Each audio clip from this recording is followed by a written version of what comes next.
This entire video is going based off what I know and what I've seen. I did no research whatsoever. Just wanted to put that out there.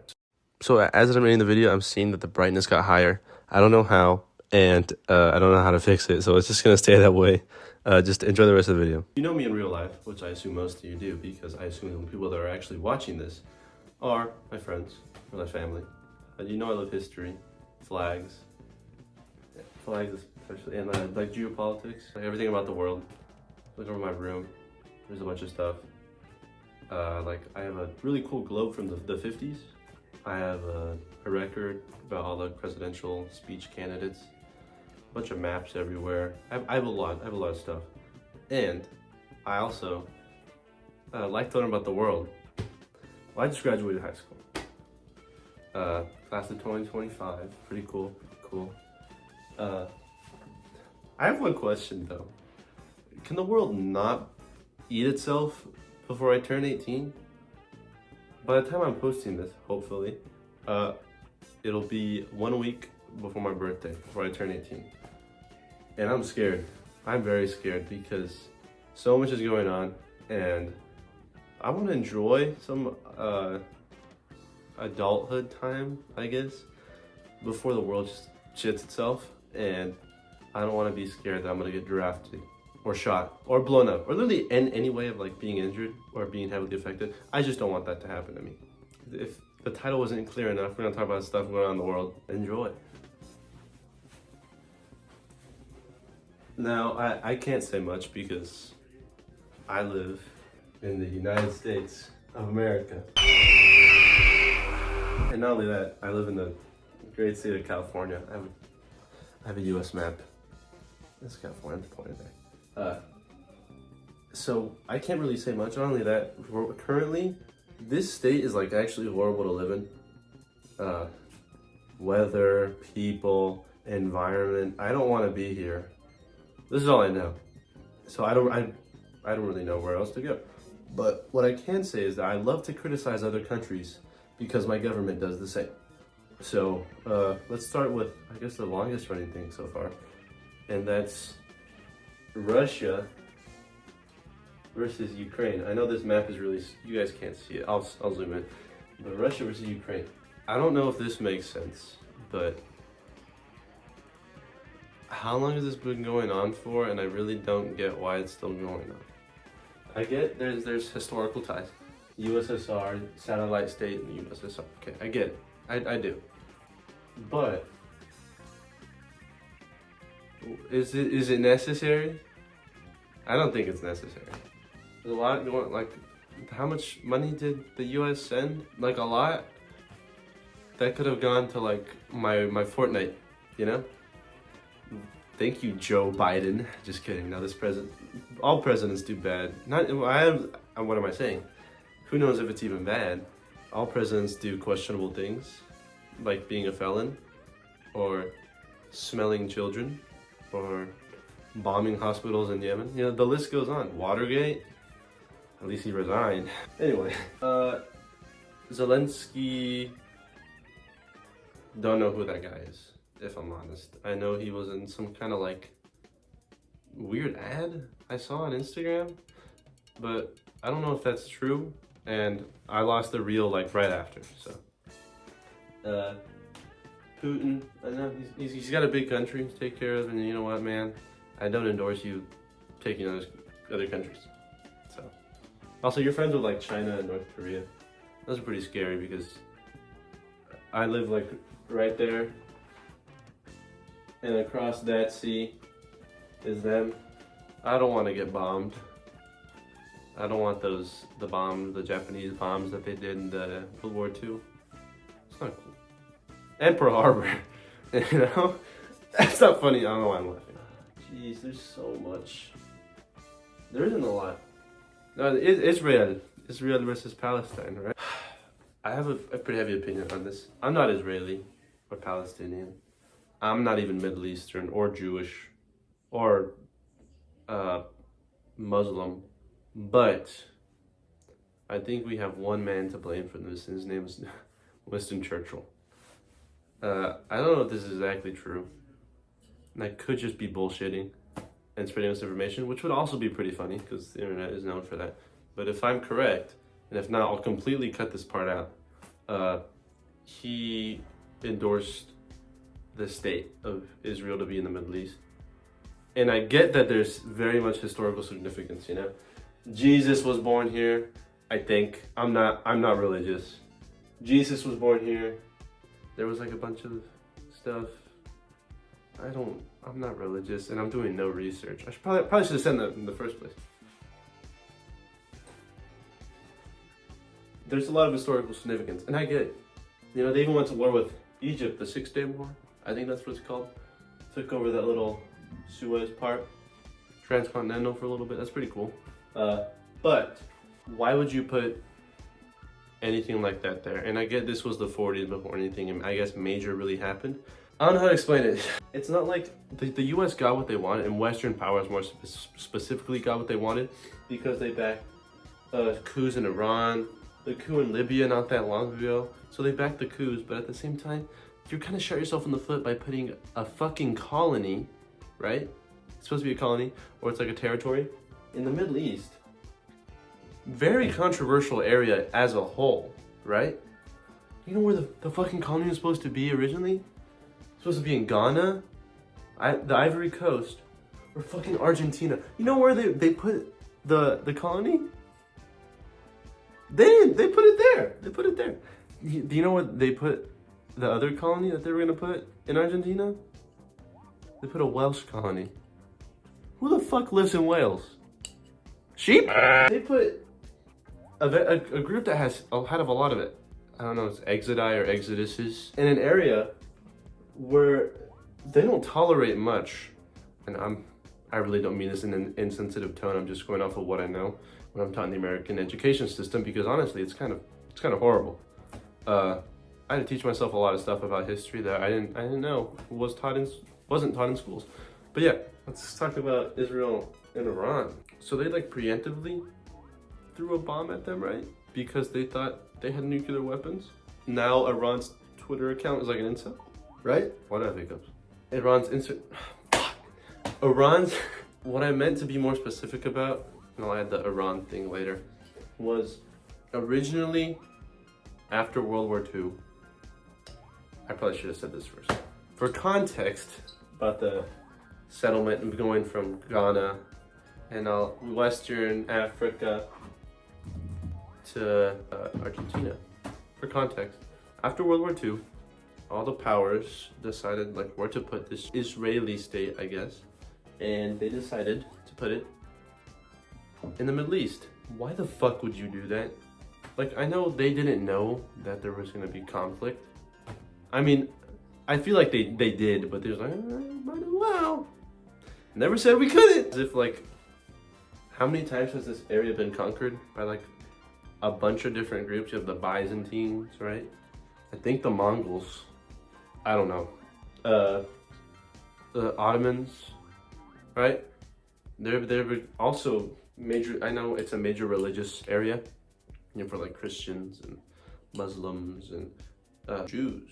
I don't know. I think it's the Israelites. That was before the state of Israel, but it's still a pretty significant religious site. It's so hot in my room, dude. Oh my god. Anyway, yeah. So I understand the significance. Okay, this is where our leader or like religious leader came from. But if there's already conflict, is it smart to have something there? Why didn't you just want to go to Buenos Aires? You know? The Welsh did. They're not complaining. I mean, I'd prefer to go to Buenos Aires. Maybe Montevideo, if I really wanted to. But you guys decide, I mean, it's not even your guys' fault. But looking back, it's kind of a stupid idea, right? Like, am I not I can't be the only one that's thinking this. You guys decided to let that fat guy with the cigar, who killed like 3 million Indians during World War II, because he didn't want to give them rations, you guys let this guy make that decision? How? You literally could have chosen anywhere else in the world other than like this major area, and everything would have been fine. But why'd you... You get it, right? And I get it. I get the significant I get that it's a significant religious like area that you want to be there, but that's also if you're very religious. Who knows how very religious those people were. But if there's already some kind of like trouble brewing, you really want to stay there? Dude, if you already have a borough in the Bronx, right? Or New York, no point towards down there. That's pretty good. I mean, at least you can just move. You could be like the Mormons in Utah. I don't know. Anyway, next thing is Israel again and Iran. Oh, also, that video that they sent out about how they like the justified attack to Iran, very AI generated. Very AI generated. It looks very AI generated. Not that it is. I have no idea if it is. But it looks very AI generated. Anyway, Israel versus Iran, or should I say Tehran, because they bombed the capital. They bombed the capital of Tehran about a couple of days ago, from what I know. And this is because I don't know. From what I've read correctly, they attacked them to make sure they don't have nuclear weapons. But why? That's just causing more drama on your side. You're already going against the Palestinians and like pretty much everybody, right? Because nobody likes when you attack innocent people. And now you're going against Iran. And it's not like Iran is friends with the US. Like look at Iran's best friend. Like Russia. Like what are you doing, man? You know? And Russia's not very pro-Israel either. It's like East versus West, quite literally East versus West. You know, Western powers versus Eastern powers. I think it was a bad idea to do that. I don't know much about geopolitics because I'm just a child that wants to survive this earth and live my life before I get blown up in a Costco. But yeah, I just thought it was weird. Anyway, we could really talk about Africa as a whole because ever since a lot of them gotten their independence, they have not been in very good shape. I mean, we could really talk about the DRC, the Democratic Republic of the Congo. Ever since they got independence, they had one good leader for them. Immediately, like shortly after, he was killed, replaced by a Western power, by the U.S. Thank you, U.S., for all those coups when we could have had like quality in the world, but instead you just want to be the constant power at the top while everybody else is very low. Thank you. It doesn't affect me, but it's still interesting to learn. Anyway, we could talk about how Libya has been horrible ever since Gaddafi died, because Gaddafi was actually doing good for his country and his continent.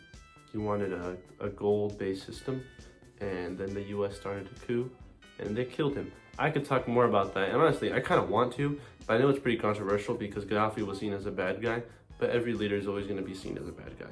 I think Churchill was a bad person too. Gandhi was also racist, if you didn't know that. Yeah, there weren't a lot of very good people either that aren't. People that are seen as good are also probably bad. Anyway, next geopolitically, we can go to the Horn of Africa. Ethiopia and Somalia. Somalia has been pretty broken ever since it got independence because it was two things. It was Somalia and it was Somaliland. And yeah, it hasn't really been the same. And then Somaliland turned independence not that long ago. I don't know when. Forgot. But they said to Ethiopia, hey, what's up? If you recognize us as an independent country, we'll give you some sea access. And from what I know, they're in the works. If not, they're already talking. So that's pretty cool. Nothing really interesting in North America. I guess the riots, but aren't those like planned? So why are you rioting? Isn't this supposed to be peaceful? Like I know we're trying to get our point across, but violence isn't gonna make it better. You know, we're just gonna get more idiots. Mexico. I love being Mexican, but it's not that cool sometimes. I'll say it. Sometimes I wish I was like Chinese. Cool food, cool history. Maybe not the communism part, but maybe Taiwan's a country. I don't know. Central America, isn't El Salvador like kind of weird? I don't know. I'm not really for that. Cuba, or I guess the Caribbean and the Antilles. Nothing interesting there. Fidel Castro died almost a decade ago. That's pretty cool. That's not, I didn't mean to say that. South America, nothing's really going on other than like the Venezuela thing where they were gonna take, it's like Project Esquivel or something, where they were gonna take Guyana. I don't know what's going on. Well, Venezuela's always been pretty messed up. Since Maduro in 2013, if I'm correct. Venezuela's been pretty bad. East Asia is pretty tame from what I know. Same thing with Oceania. Bro, Oceania has like the most peaceful. Oceania is the most peaceful continent in the world right now. I don't think it's over 100 million population, but you know, it gets the job done. Next, Mauritius just got back an island from the UK. I think they're still leasing it to them. I don't know how it works again, but they got an island back. These are the Chagos people, if I'm correct. So, like all the way right there. I'll zoom in. Yeah. But, Chagos Island. It's pretty cool. Got an island back, more territory. Anything to keep European powers out of world affairs is something I'm pro. So, you could always just, hold on. Speaking of the United Kingdom, you could always just give back Northern Ireland to Ireland. You ever heard of 26 plus 3 equals 1? I think it's 26. It's 20 something plus 3 equals 1. You should listen to that and just give back Northern Ireland. What significance does Northern Ireland have for you? It has like less than like 10% of the population. No economic value. Isle of Man and Jersey and Guernsey give more value than fucking Northern Ireland. So just give it back, alright? Anyway, I know that the Caucasus are also kind of crazy. Something happened between Azerbaijan and Armenia. I don't remember though. Obviously, two big powers going against each other. It's really scary. And honestly, I'm actually kind of scared because I don't know where I'm gonna be in the next month, week, year, decade, if I even survive that long. And I'm pretty scared. Yeah, and I know I shouldn't because I live in the great country of the USA. Where everything's gonna be all right, but it's not. It sucks living here, and it's hard sometimes. I'm very grateful for my family and my friends that I have, but I'm like, wow, this kind of sucks being alive right now. When I see like, oh, Iran's being an incel, why do I want to do this? But it'll be good. I can survive. Hopefully, maybe I'll move to like Bermuda, but it's pretty. It can definitely be pretty like concerning when you see like, oh, Russia is still on the front lines and they took over Kiev. There's always more to life than that, And at least I'm not a North Korean soldier that discovered porn and became a gooner. That was pretty funny. I wanted to mention that. I'll do more videos like this. I want to do one about like historical figures. And I kind of want to talk about AI because it's been showing up on my feed on Instagram and stuff. It gets pretty annoying too. And I'm not for it. I mean, nobody should be for it, but I'm really not for it. Anyway, thank you for watching. Yeah.